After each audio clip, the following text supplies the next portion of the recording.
È stato approvato dall'Assemblea dei Sindaci svoltosi a Bivona il documento contenente la strategia d'area con le schede progettuali riguardanti l'area interna dei Sicani, composta da 12 comuni dell'Agrigentino.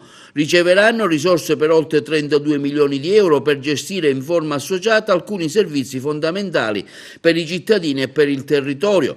I comuni interessati sono Alessandria della Rocca, Bivona, Burgio, Calamonaci, Cattolica Eraclea, Cianciana, Lucca Sicula, Montallegro, Ribera, San Biagio Platani, Santo Stefano Quisquina e Villafranca Sicula. Gli assi strategici di intervento individuati per l'area interna dei Sicani sono 6.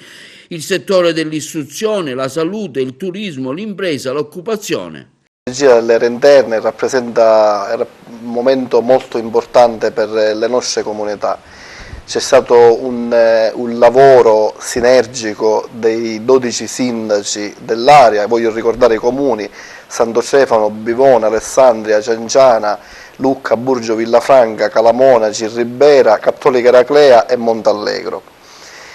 Ci sono importanti risorse, 33 milioni da parte della Regione e 3 milioni e 8 da parte dello Stato, dalla legge di stabilità. È da anni che ci lavoriamo per andare a chiudere la strategia d'area. Ieri abbiamo definito la strategia finale. Abbiamo stamattina inviato al comitato regionale quindi la strategia definitiva e poi sarà trasmessa anche al comitato nazionale. Successivamente ci sarà la firma dell'APQ, Stato, Regione e Area Interna, e si cominceranno a spendere le risorse.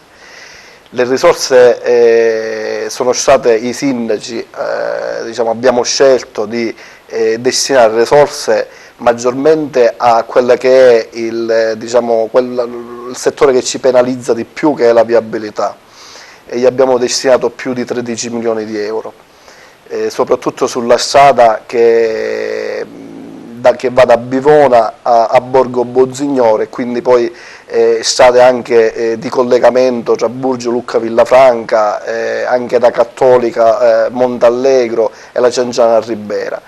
Per noi rappresenta, specialmente per i comuni dell'entroterra, rappresenta un qualcosa di fondamentale, soprattutto per dare a queste comunità delle risposte che aspettano da tantissimi anni.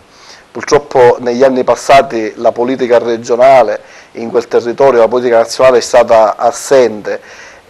Oggi invece con l'approvazione di questo documento, e devo ringraziare i tecnici del Libero Consorzio, l'ingegnere Napoli, che sono veramente solerti nell'elaborare ora quello che è il progetto definitivo ed esecutivo, soprattutto per andare a spendere le risorse. Molti interventi si stanno facendo anche sull'efficientamento energetico in molti comuni dell'area. Ci saranno poi degli infopoint, abbiamo comprato delle ambulanze, perché questo è un tema pure fondamentale e importante, quello della salute, perché i comuni, specialmente di Santo Stefano, Bivona, Alessandria, Cianciana, sono forse il territorio più penalizzato in Sicilia, perché hanno il tempo di percorrenza maggiore per arrivare a un punto di emergenza. E quindi si stanno dando anche risposte in questo senso, perché rappresentano, sono essenziali per la vita delle persone.